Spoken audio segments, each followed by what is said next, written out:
Alright everyone, now it's time to talk about critical race theory. Of course, the thing doesn't technically exist. That's a misnomer. It's not being critical about race in general. What it really boils down to, for those that aren't aware of what this particular Marxist terminology refers to, essentially it's the notion that white people or European diaspora are responsible for basically every problem in the world, and should apologize and pay reparations and all attendant things and check their privilege. It's an extension of the white guilt sort of bullshit that we've had since the social justice warrior era began. It is Marxism. It is a subversive plot. It's essentially meant to crack apart Western civilization. All of the idpol that we see is fed by the Eastern Bloc to try to weaken the West in order to engage in their own style of imperialism. What happened is that the West, economically speaking, in the Cold War won hands down, but ideologically speaking, the problem is, like we got China, for example. This is tangentially related. We got China to open up to the world economically because they said, well, you know, the West is best as far as the economy goes. You know, you have this free market mentality, and even if it's just an illusion, if people think they can get ahead, they work harder, so we can extract more wealth from them. They get a bit more. This creates more social stability. This is sort of what we're going for.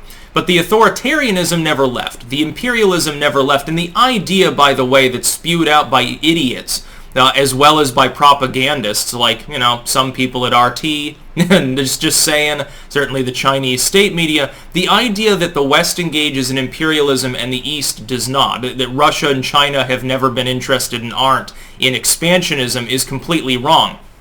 The truth is that all three of the main power poles in the world are engaged in the same thing, technically four now.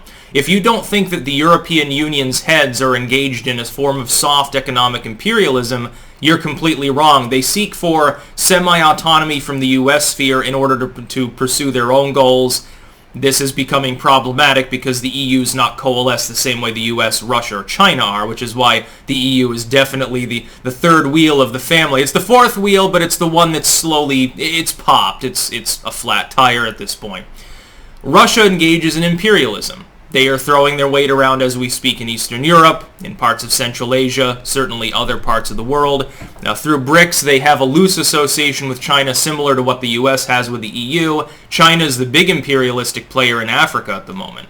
So keeping that in mind, these countries openly promulgate this sort of thing while simultaneously trying to offer a counterfoil. For instance, you'll notice that if you look at like RT or like Pravda or something, they're very critical of the critical race theory thing, specifically as it's applied to the West. But they're not doing that to try to help the West and say, look, you know, you people are going crazy and your culture's failing. It's actually to create a counterfoil so that the lame establishment that has been subverted already will automatically and reflexively say, well, look, Russian propaganda, Russian interference. See, they want to promote Nazis like nationalism in the U.S., and we must resist them.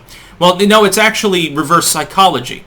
But a lot of people either don't recognize this and have no particular finesse in psyops, therefore they're not knowledgeable about this, or they support it openly, certain leftist groups and so forth. But critical race theory is a plot. We need to start taking it seriously as technically a national security threat. And it's good to see that for the first time in a long time, really since first term Reagan, or thereafter very shortly, since at best the early 90s, for the first time the Republican Party has actually decided to grow a spine. And so you now have, link in the description, GOP legislative bodies and school boards and stuff pushing back against this particular racist screed in order to eliminate it. That's the right thing to do. I think Iowa has joined the growing chorus of people who are tired of this bullshit. And keep in mind, Iowa's not deep red or anything like that. It's not like an Evangelo con state. It's technically a lean red swing state. So it's not like, a lot of times, if you stand against a policy that's basically being championed by San Francisco and New York, they say, well, that's just flyover states. You're averse to progress. Well, I would tell you this, if you look back, you can find mentions of progress or progressive policies dating back centuries. It's funny because the progressives always think that every prior era of progressivism was wrong and bad and actually problematic, but this time, this particular era has it right. This is the end-all be-all, and we'll never grow old and time never changes. This is the utopia. It's always going to be a lie. It'll keep happening long, long after we're all dead and fucking in the ground. or in a furnace or whatever, or in hell, which is where the world sometimes seems to be going. And yeah, it's good to see that, because the GOP for a long time was like, they'd say, well, this policy's far left, socialism or whatever, and then they'd say, well, you just hate progress. They say, no, we love progress. It's just, here's a couple of points that I don't like in this new bill called the Fuck You Bill. Or they do branding, like they'll call it the Happy Shiny People Bill or the Cute Puppy Bill, and if you oppose it, and really it's about, killing dissidents or something, or bombing a third world country, the Happy Puppy and Shiny People Bill, we're going to invade Iraq and kill everybody. Oh, well, you hate happiness and puppies if you oppose it. We see this all the time. That's barely even hyperbole. That's the problem. Look at the Patriot Act, clean coal, all of these other stupid proposals. It's good to see, finally, the GOP, and this is pure Trump, DeSantis, some of these others, and the acolytes of Trumpism finally standing up for something, because for a long time they were just Democrats that would pretend not to be.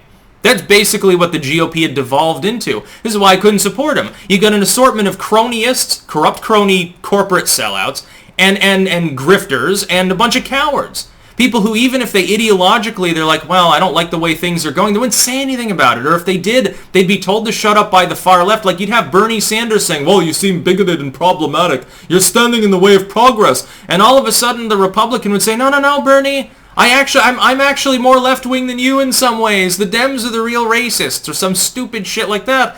But critical race theory, which is to say anti-white racism generally at large, or anti-Westernism in the total sense, is just Marxism under a different name. It's not even technically purist Marxism, it's just Eastern Bloc imperialism. The globalism that we see is just a form of soft imperialism anyway. Western and Eastern business people and political heads, they're all washing one another's hands and assholes and rolling in dough. And exploiting people. And they use the legacy media, which includes, by the way, foreign media attaches, to fool their people into believing that some foreign threat is some terrible thing and they need to give their government yet more money and power. It's happening all over the world. It's also bullshit. People need to start seeing through it. I'm glad that there are at least a handful of people that believe in some degree of civic spirit and actually believe in representing the people that comprise their constituency. We've got scarce little of this in the entire world. Most governments in the world no longer represent fundamentally the actual interests of their population. They're all invested in this globalistic bullshit. We see a microcosm, by the way, of this in U.S. politics. Look at Joe Manchin. He is a senator. A senator is supposed to represent the constituents that voted for him. Who voted for Joe Manchin? West Virginians. Overwhelmingly red. Overwhelmingly conservative. A lot of people seem to think Joe Manchin's job is to represent Democrats a la the whole federal system. That means he's supposed to represent the interests of some Democrat in California. But that's not why the legislature even exists. But we see that people have taken what should be state and made it federal, and now people are taking what is meant to be federal, which is represent the people as a whole and aggregate your whole nation, and globalizing it. What are they going to do next? Say, well, the globe is not enough. We're working with these space aliens here, so you need to pay more tax money to Planet Zorg so that they can mine asteroids or something. They probably would if they were given the chance, because it'd mean they'd make more wealth. That's about all. Peace out.